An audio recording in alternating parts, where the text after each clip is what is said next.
You know how Japan has this whole spooky reputation? Like, it's the birthplace of creepypasta and all that. Well, there's a reason for that. They've got a crazy history of ghost stories and folklore. I mean, it's like every shadow holds a secret. I used to be skeptical about ghosts, but not anymore. My older brother, his wife, and cousin and I decided to celebrate my birthday in Japan last May. The Airbnb was great, no spooky encounters or anything, but when they left a week early, I was left alone in the apartment. You know how they say a lot of Japanese places have a past? A day before my flight, I've decided to sleep at my aunt's home. My aunt was ill, so it had been best to spend some time with her. Her home was on the 5th floor with no elevator. It was exhausting to go up and down, right? But it was breezy there, and only had one neighbor on the same floor. I think this matters for some since there are a lot of Japanese homes that aren't that window-friendly and have a gloomy atmosphere. Her home was nice, to be honest. I didn't sense anything, and I don't see ghosts, thank God, but I somehow sensed them. Around 11 p.m., I wasn't able to sleep. It made me feel uneasy for no apparent reason. My aunt had a night lamp by the door so I could somehow see the hallway. My bed was facing the open door, and the other room in front of ours was where my other aunt was sleeping. The door needs to be left open since my ill aunt usually needs help from my other aunt. I couldn't sleep at all. The ticking of her wall clock was driving me crazy. Normally, it wouldn't bother me, but it was like the noise was amplified.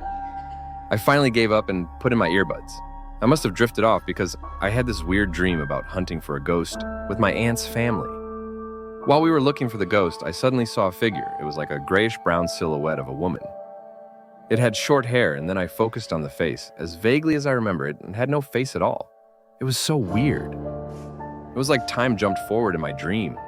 I was still in bed when she suddenly appeared right in front of my face, like she'd teleported. No words, just this intense stare. Since she did not have any face at all I could see was her head moving curiously.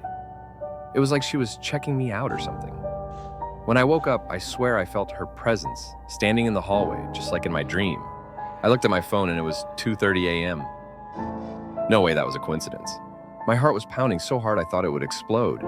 I huddled under the covers, terrified she'd appear again. It was freezing cold that night, but I didn't dare to move. I still wore my earbuds and still hear that annoying wall clock. I wasn't able to sleep afterwards. When morning came, I shared it with my aunts and they brushed it off. I then shared it with the other family members when I went back home. My other cousin, who went to Japan before the 4 of us, also had an encounter with the female ghost.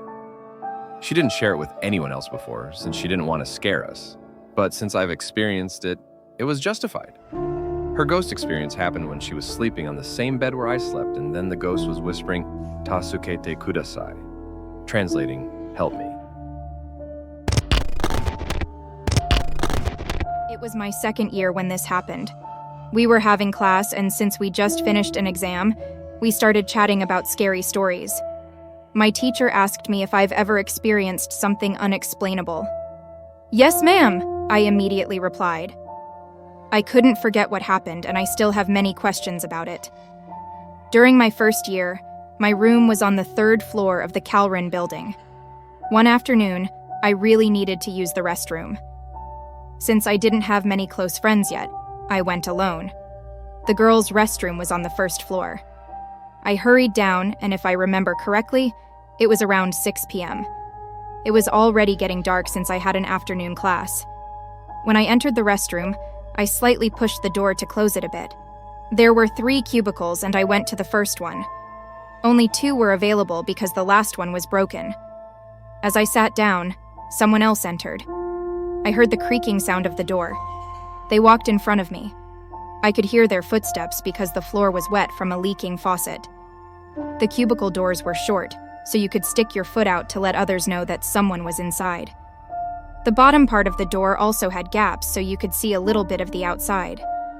It was strange because they walked straight past me, even though the last cubicle was broken.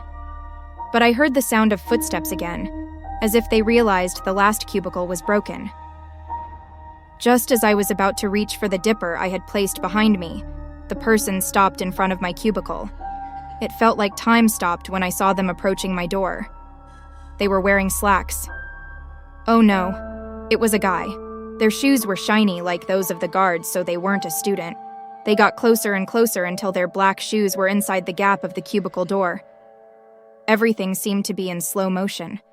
I was having trouble breathing and couldn't lift my head. I was trembling with fear. Why was a guard inside a cubicle? I was so confused. I was about to cry. A lot of thoughts were running through my mind. Was he going to take advantage of me? But it was almost dismissal time, and there were still people on the ground floor. Would he hurt me if there were people around? But why wasn't he saying anything? He just stood there in front of me and I couldn't lift my head. I closed my eyes tightly until I heard students laughing. I opened my eyes. The shoes were no longer in front of me. I was finally able to lift my head. I felt like I was alone in the restroom, so I pushed the cubicle door open forcefully and ran out. When I entered my classroom, one of my female classmates looked at me and came closer because I looked pale. I didn't say anything. Who was that? I thought to myself. That's what happened, ma'am. I don't know what I experienced that day or who that person was. I'm sure it was a man, and his shoes looked like those of the guards, I told her. My teacher stared at me and asked if I was telling the truth. I was surprised by how she asked me. Yes, ma'am. That's why I don't want to use the restroom in Calren building anymore. I go to the Mathenry building now. Sometimes I don't even pee, especially in the afternoon, I replied. I was most surprised by what she said next. Do you know that one of our guards died? It's been about 3 years now. He was assigned to the front gate, and in the afternoon when the gate was locked, he would roam around to check if any students were loitering or slacking off. As far as I know, he died accidentally, and the saddest part is that he was about to get married. And my classmates gasped after my teacher said that. My fear was replaced by sadness, and he was still working even though he was gone. It's one of the experiences I'll never forget in our school. I was a nurse at one of the famous hospitals/schools in Manila. I want to share this incident that I'll never forget for the rest of my life. This hospital is also known for the university that bears its name, and there are many nursing and medical students. I can still vividly remember that day when a male student went to school because he failed a subject. He couldn't accept it because his father was the hospital's dean. He couldn't handle the shame and pressure from his father. To top it all off, he was just a tiny bit short of passing, and he knew his professor was targeting him. In his anger, he went to school late at night. There were very few people left. Almost everyone had already gone home. He had brought gasoline with him. Other guards tried to stop him, but he had planned everything. He climbed onto the platform next to the flagpole, poured the gasoline on himself, and set himself on fire. There was a copy of the CCTV footage, but they paid everyone off to keep it from being released. It was a news blackout. No one spoke, no one wanted to speak. Until December 24th, 2019. I was on duty on Christmas. I had a patient that I needed to have x-rayed. As I was pushing the wheelchair, the elevator stopped on the 4th floor. A child, about 5 or 6 years old, and his mother got on. The elevator didn't stop at the upper ground level, which is where we were all supposed to get off. It went straight to the lower ground, which is where the garden leading to the flagpole is. When the elevator door opened, it took 20-30 seconds to close. The child spoke to his mother. "Mom, he smells funny." The mother scolded her child, thinking that maybe the child was teasing the patient I was with. "No, not him, that guy." The child pointed at the elevator button. "He looks creepy and burnt. Maybe he has gasoline." If only I could have fainted at that time. Only a few people know about that incident. I filed my resignation after that. If you like these stories, it'll be great if you'd like and subscribe. See you on the next video.